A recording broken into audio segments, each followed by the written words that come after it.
मान लीजिए आप पैदल चल रहे हैं और आपका सांस चढ़ जाए, आपको थकावट हो, आपको पसीना आने लगे, तो आप तुरंत रुक जाओगे, चलना नहीं चाहोगे। लेकिन यदि आप फिट हैं तो आप चलते चले जाओगे।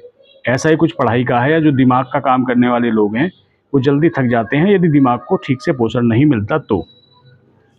इसी टॉपिक पे मैं चर्चा करने के लिए आपके समक्ष आया हूँ, और मैं एक ऐसी चीज़ आपको बताने वाला हूँ जो काफ़ी बेनिफिशियरी है।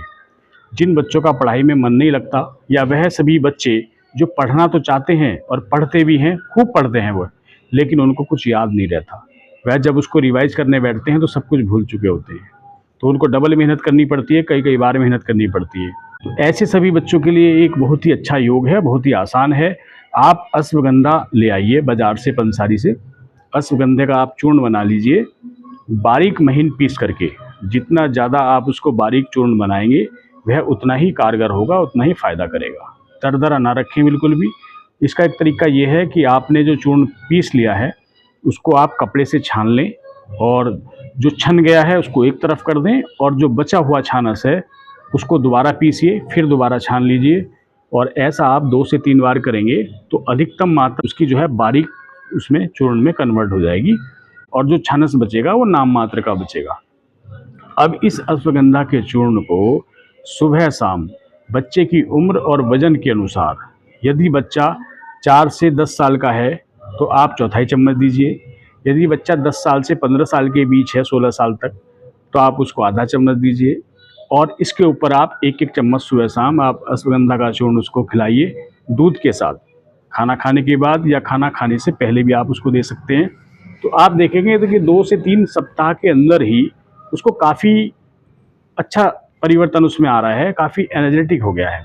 पढ़ाई में भी मन लगेगा, सबसे बड़ी बात वह थकेगा नहीं, ना फिजिकल तौर पे थकेगा और ना फिजिकल तौर ना उसको शारीरिक थकान होगी, ना मानसिक थकान होगी। और यही वह समय होगा जब बच्चा पढ़ने में मन लगाएगा, क्योंकि उसने जो पढ़ाई की है वह उसको उसकी सेकेंडरी मेमोरी में चला गया है। मस्तिष्क में 2 मेमोरियाँ होती हैं हमारे, एक प्राइमरी मेमोरी और एक सेकेंडरी मेमोरी।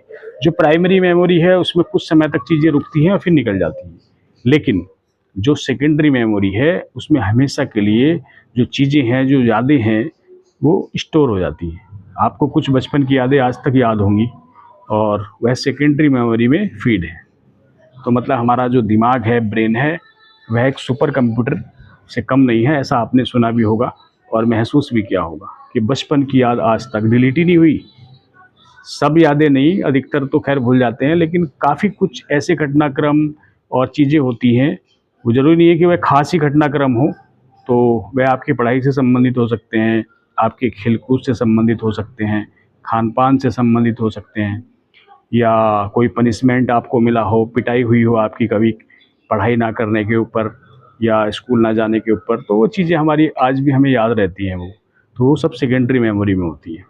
तो अश्वगंधे का जो योग मैंने आपको बताया है, उन बच्चों के लिए जिनकी याददाश्त नहीं है, कमज़ोर है, जल्दी भूल जाते हैं, मेमोरी लॉस होते हैं उनको, मेमोरी जो है वीक होती है, और थकान महसूस करते हैं, चाहे वो मानसिक थकान हो या शारीरिक थकान हो, उसके लिए काफ़ी अच्छा है अश्वगंधा और दूध का एक साथ सेवन। अच्छा, इसके साथ साथ अश्वगंधा जो है बल कारक काफ़ी है, काफ़ी बलिष्ठता प्रदान करता है, हड्डियों को मजबूत करता है, मसल्स को, मांसपेशियों को काफ़ी मजबूत करता है। तो बड़े उम्र के जो लोग हैं, बड़ी उम्र के लोग भी इसको सेवन कर सकते हैं, जिनको बार बार थकान होने की समस्या हो, जिनका बीपी हाई रहता हो या जिनका बीपी लो होता हो, उसके लिए भी, बीपी को कंट्रोल करने के लिए भी अश्वगंधे का प्रयोग किया जाता है।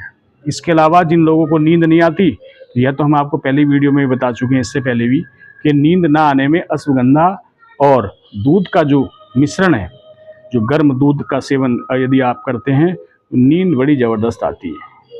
तो दोस्तों, उम्मीद है जानकारी आपके काफ़ी काम आएगी। इस जानकारी को स्टोर करके रखें, सेव करके रखें, और अपने तक ही सीमित ना रखें, और लोगों को भी बताएं, क्योंकि और लोगों का भी इससे भला हो सकेगा। तो अब मैं आगे चाहता हूँ। नमस्कार।